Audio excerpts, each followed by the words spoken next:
Welcome to Revenue Boost, a marketing podcast, the ultimate resource for business leaders eager to skyrocket company growth.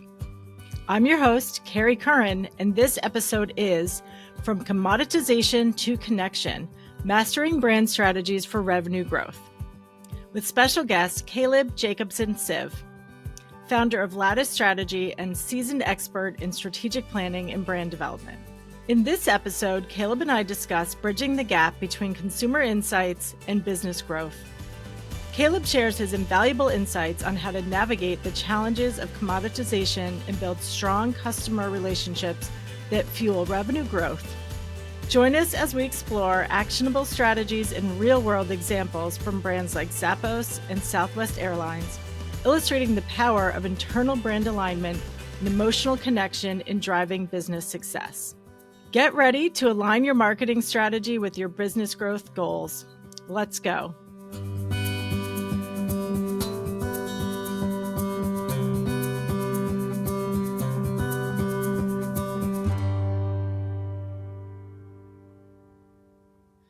So welcome, Caleb. Introduce yourself and tell us a little bit about your background and expertise. Sure, of course. I am the child of immigrants, actually. So I've always been fascinated by culture, just because my parents had such a different culture than my kind of friends and their parents. And that began sort of a long journey that actually led me to Central America and to the sort of study of anthropology. I was in history. I was in academia for many years. And ultimately decided that I wanted to work more in a team sport. And academia is very much a solitary sport. And I just love working and creating with other people. You know, I find it motivating, and I love the kinds of conversations you have around solving a problem. And a friend of mine actually suggested, well, there's this thing called strategic planning, and you can keep studying human nature, but add business, and actually, make a living at it. And it's very much a team sport. So I actually sort of came back from Central America to New York and got a job at a Hispanic shop called the Vidal Partnership, which was this sort of juggernaut of an agency. And it was great. It was a great introduction to corporate life because it had very much this sort of Latin American feel and vibe, but was tremendously sharp when it came to strategy and creative. I mean, many of the people that work there have sort of gone on from there and done sort of great things. So sort of began there and then moved on to financial services for a long time, worked with Bank of America, and then healthcare and medical devices, and have done a range of spirits brands and beer brands. So that's one of the things I've loved about it too, is that you get to study people in sort of all their different habitats, and sort of and get very rich insights. But also the other thing I've loved about it too, and one of the reasons why I've struck out on my own, is that I love getting very close to the business. That's something we did very much when I was working in U.S. Hispanic marketing. Oftentimes because companies didn't really understand their Hispanic business, is we really had to dig in and understand the business data, what the business opportunity was, what the business case was. And I found certainly with some of the longer relationships like Bank of America, you really get to do that. But where agencies are these days is they're continually being pushed downstream. Selling. Like, how is this going to make me sell? Let's talk about where how is this going to affect our sales? And they're not really thinking about the connection between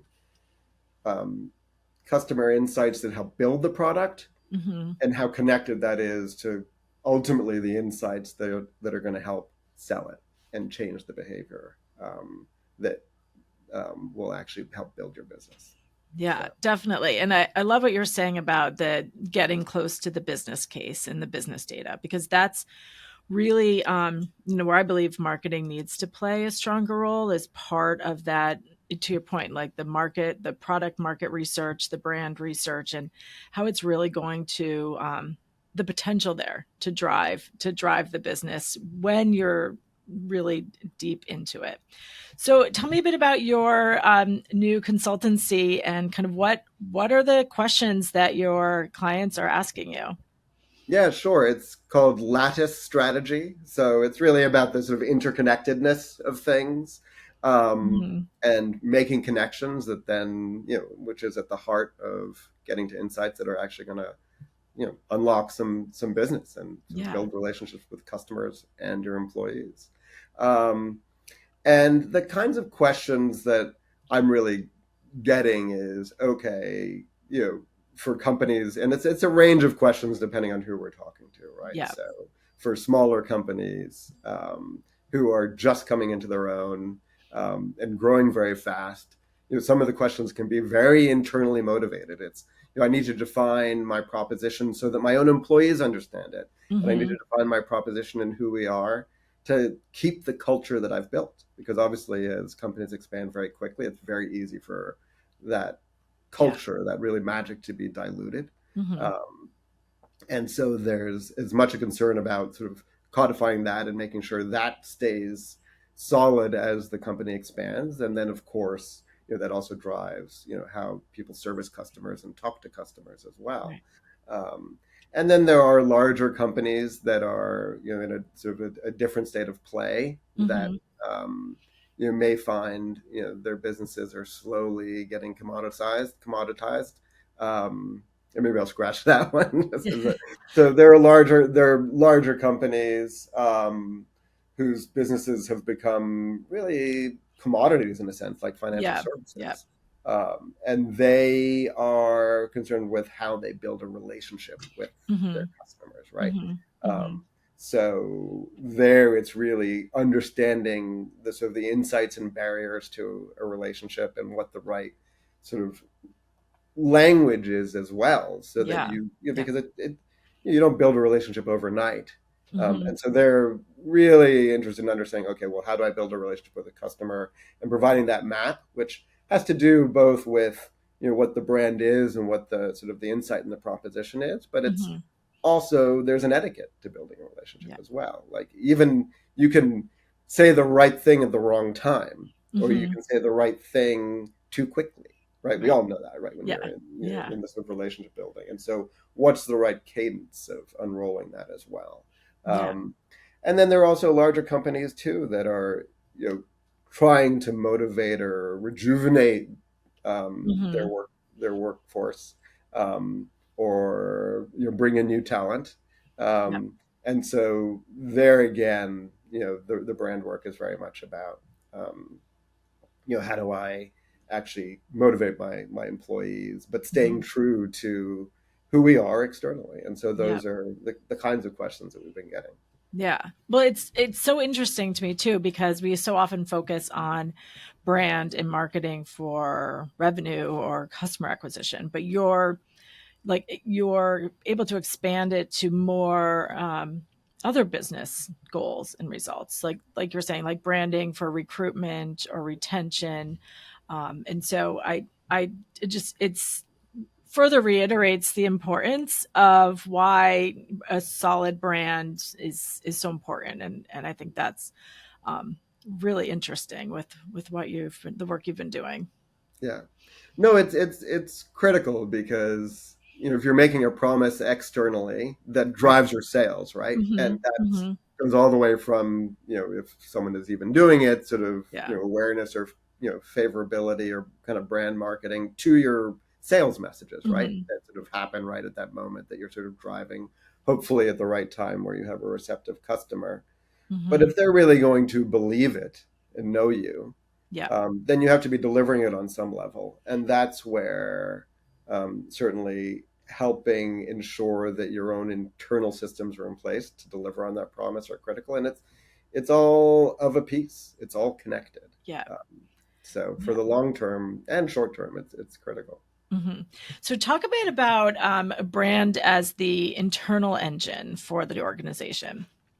Sure. I mean, there, um, you know, a couple of examples. I mean, one very famous one, for example, is Zappos, right? Mm-hmm. Which who's really, its promise or positioning, however you want to call it, is about delivering happiness, Yeah. right? Mm-hmm. And and so, but it also had a big challenge, right? Because it pioneered selling shoes on the Yeah. internet, Yeah. which was the exact opposite of how people think about buying shoes, Mm-hmm. right? Or thought about buying shoes. Now they're very used to it. Because I've got to try it on, and if it doesn't fit, what happens? I'm going to get screwed. These shoes are going to be sitting here, and I will have Yeah. wasted my money.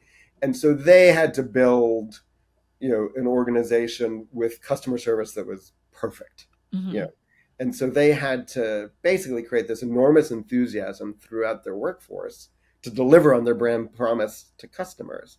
And it's built off the same thing, right? It's delivering happiness. It's delivering happiness to customers, but also to Mm-hmm. employees. And it did a lot in terms of, carrying through that in terms of parties, anything, Yeah.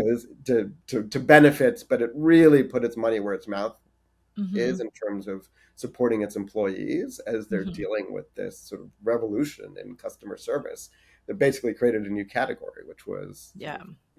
shoe buying on the internet, right? Mm-hmm. Which was counterintuitive to so many people. So that's one, wonderful example. Um, and then another is Southwest Airlines, which has Mm-hmm. run into a lot of trouble lately. It's been in the Yeah. news for a lot of bad reasons, but for a long time it was revolutionary, right? In Mm-hmm. terms Mm-hmm. of its success as this low cost airline that also felt incredibly warm, friendly, customer Mm-hmm. first. Mm-hmm. People felt special on Southwest, even though they weren't paying very much for it. Yeah. And that had a lot to do with its positioning in terms Mm-hmm. of delivering a kind of a fun loving experience, but also, it's what you might call its brand house. Yeah. And one of its brand pillars of that house, sort of one of those things of holding up the house, was a servant's heart, right? Mm-hmm. And which is Mm-hmm. sort of this kind of sort of playful version of a brand pillar. Some brands can be very serious about it, right? But Yeah. this was, um, and that they drove throughout their organization, right? And Mm-hmm. so the employees sort of bought into that, right? Yeah. Into everything that meant, right? A servant's heart, but also a little fun loving. And the brand also then delivered it through its services as well. I don't know if you Yeah. remember bags fly free, right? So they took this terrible pain point Yeah. in the airline Yeah. industry that people seemingly couldn't get around, which was paying for your checked luggage, and said Yeah. no. I mean, you're going with two checked bags are free, and so they eliminated that pain point. So you can see how it's all very synergistic. Yeah. No, So I those remember are flying Southwest once, and when we landed, the stewardess got on and sang for the plane. And you're right, like it kind of carries that like relationship building a little bit further, and the fact that they encourage that is was yeah. totally And get you're right. it. I mean, no one's going to sing on an, no stewardess is going to sing on an airplane if they're not Delta. happy working there, Yeah. right? Like that's Yeah. just sort of proof that Right. Right. they're It's true. enjoying where they work and they feel supported. This episode of Revenue Boost, a marketing podcast, is brought to you by RBMA Revenue Based Marketing Advisors. Want to elevate your business and boost revenue? RBMA is here to help. Our expertise in business development and sales, combined with full funnel marketing, propels your growth. We offer fractional CMO, CRO, and CGO services, plus project-based initiatives, ensuring success at every stage. Our unique approach integrates marketing and sales, transforming them into a powerful growth engine.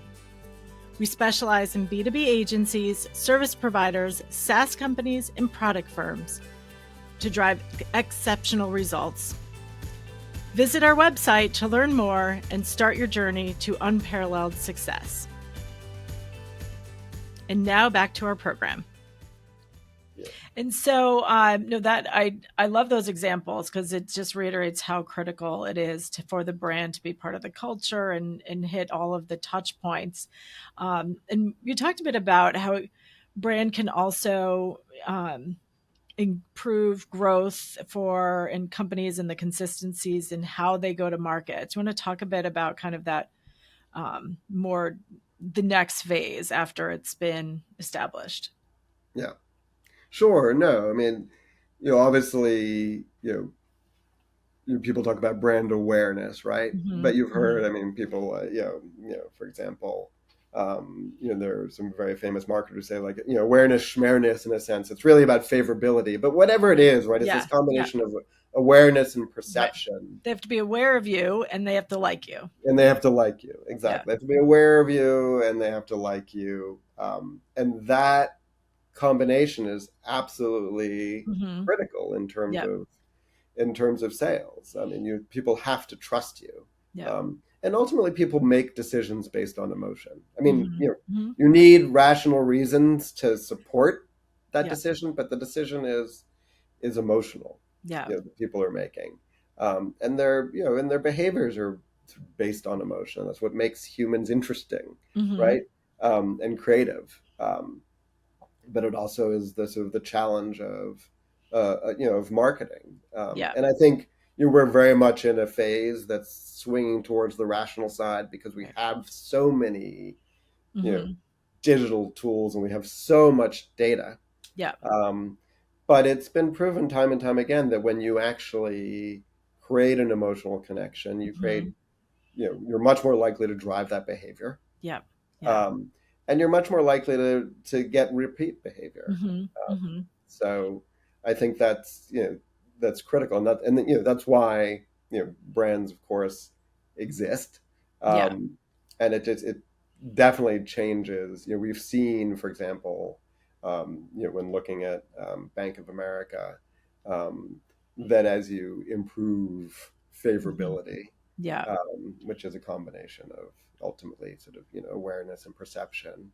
Mm-hmm. You get a lens that actually improves your sales across the board, so that Yeah. your sales messages resonate more, right? Mm-hmm. And Mm-hmm. it also ultimately improves efficiency, Yeah. uh, because if you have a brand, it actually helps your messages, Mm-hmm.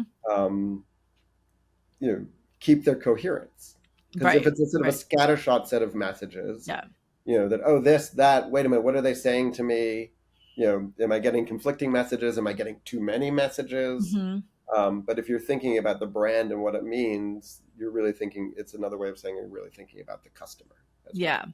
um, No, yeah. I love that because it's to your point, the branding and the awareness introduces the customer, the prospective customer to your brand or product or service, but it's that consistency of building that connection through that decision funnel or that customer journey, purchase funnel, whatever you want to call it. But there is that um, time between learning about the brand and driving the conversion. And, I keep thinking about the stronger the marketing message can be and the more consistent and more present, the easier it is going to be for the salesperson that takes that meeting or call because your audience is already very familiar with kind of ideally like yeah, what you have to offer and why they should care. So no, that makes so much sense. And I think, that's what you were saying at the beginning. It's as brands are and marketers or I should say companies are so hard focused on the sales part of it that we can't forget about the importance of that brand story strategy kind of carrying the customer to that point of sale. yeah, yeah. No, yeah, no, absolutely. And it's funny, literally 10 minutes before we got on together, Yeah. um, I got a phone call from a number I didn't know, which I ordinarily, ignore. But then it said healthcare. I was like, oh, and then it said Walgreens, Oh. right? Mm-hmm. And I have a loyalty program with Walgreens. I sort of divide my business probably between Walgreens and CVS. Yeah. I've Yeah. had a good Yeah. experience. I mean, I know Walgreens. I've had a good experience there. Mm-hmm. They've been sort of successful creating somewhat of a relationship with me. So I answered.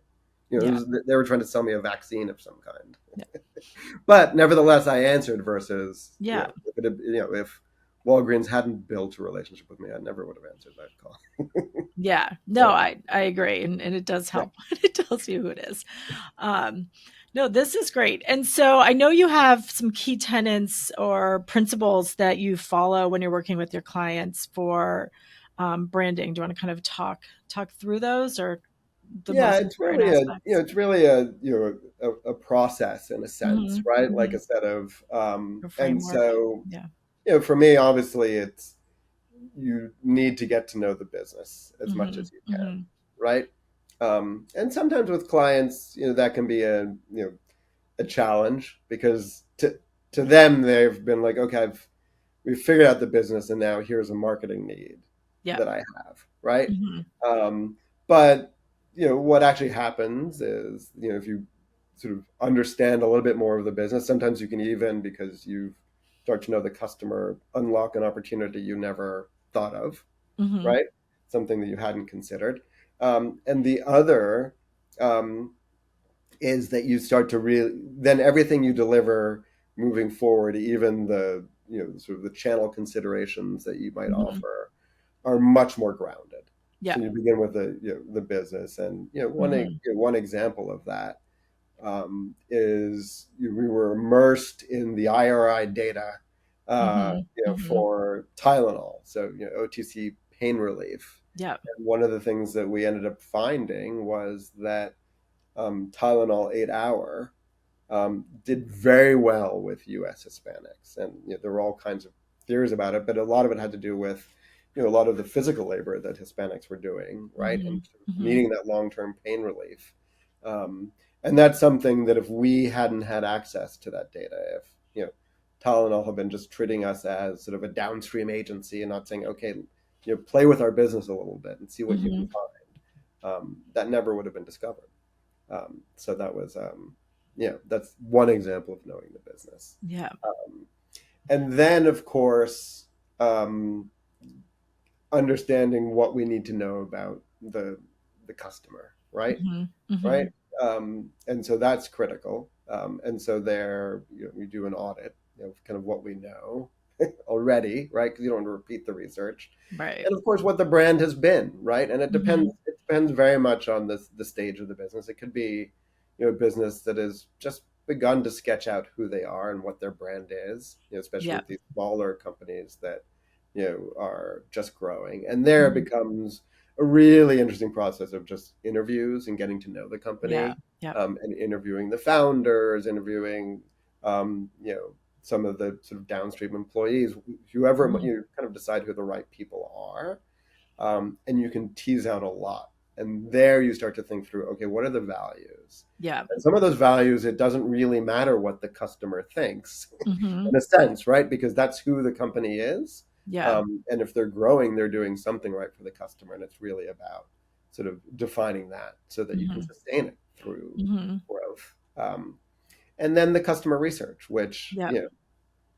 can be fascinating, where you're really trying to get at an insight, an understanding what the challenge or issue is. For example, for Home Depot, some B2B marketing with their professionals. We were going through a set of research where um, we did quant first and found price was the big thing, right? We're like, okay. Hmm. And we went and did qual just to fill it out. And it turned out it wasn't really price. That sort of built into price, Hmm.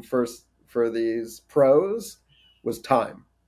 Like time really did equal money. I mean, it's a Yeah. Yeah. cliche, Hmm. but they were answering these quant surveys saying, okay, price matters, but it was it collapsed in their head with time. Yeah. And so you could balance it out. And that was a sort of a big insight that then Hmm. helped us understand how we were going to position a whole set of products and services Yeah. to pros at Home Depot. No, So that's so interesting. And I know you're talking about how you kind of take that and make a hypothesis of what can either prove or prove correct or prove wrong. And does that kind of align with yeah, your that's data yeah, analysis? absolutely. I think, Yeah. and maybe you found this too, is that if you go into research, if you go into a problem, but certainly Hmm. research with a hypothesis, whether it's right or wrong, that often Right. helps you learn way more than if you just kind of go in, tra la la. Like, what are we Hmm. going to find Hmm. here?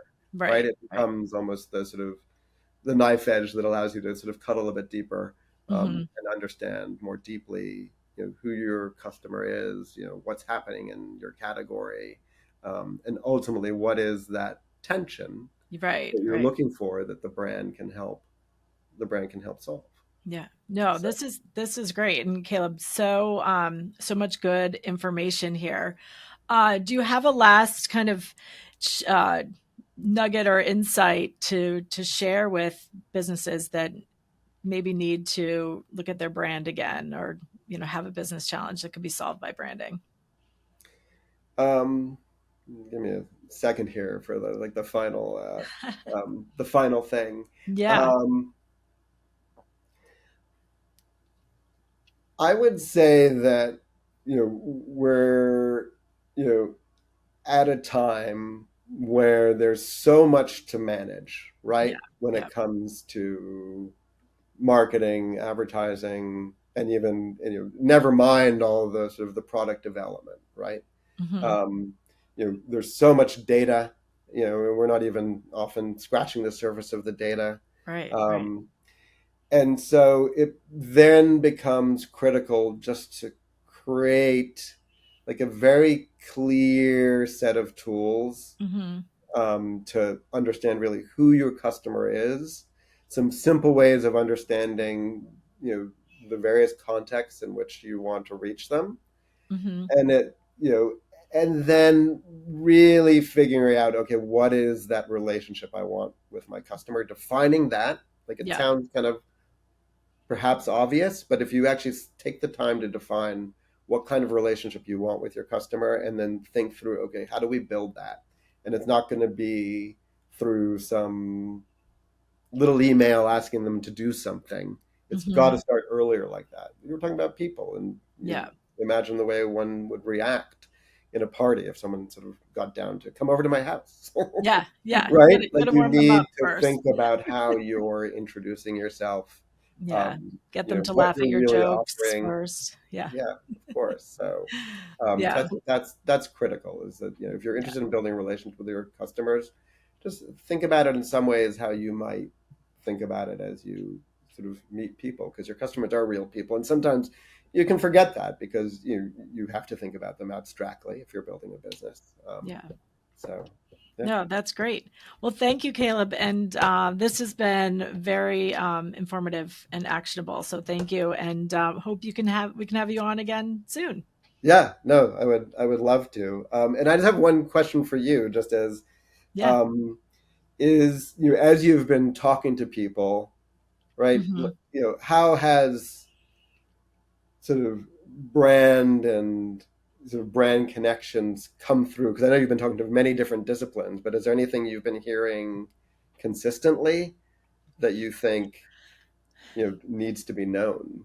Yeah, no, that's a thank you. That's a really good question. And I think that what's consistent right now in these days is that brand needs to be reprioritized and to be once again a very important investment in the marketing strategy. And I think it's and so recommendations on how to make that business case, how to tie branding to the sales performance, how to convince the C-suite to invest in branding. And I think, the more stories we bring forward, to your point, and like what you're talking about today, of the importance of that customer connection and relationship, whether it's, a longer term B2B purchase or a shorter term kind of D2C engagement, it's just making sure that you're connecting all of that. And you talked about consistency, you talked about the narrative, like it's so important that it's recognized as part of the what's going to propel the customer through that purchase funnel. So yeah, a lot of it's just reminding us of the importance and the how critical it is to invest. So it's a good Yeah. question. Yeah, it's Yeah. fun as we're hanging on to that pendulum and trying to sort of drag it back. But it is a Yes. pendulum that'll go back. It's interesting how people Yeah, work a little bit. absolutely. Well, great. Well, thank you so much, Caleb. Thanks, Gary. I'm Kerry Curran, and this is Revenue Boost, a marketing podcast brought to you by RBMA Revenue Based Marketing Advisors. I hope you enjoyed this episode. Stay tuned for our next episode, Startup Marketing Essentials, Transforming Passion into Profit. And be sure to subscribe to Revenue Boost, a marketing podcast, or more ways to skyrocket your company growth.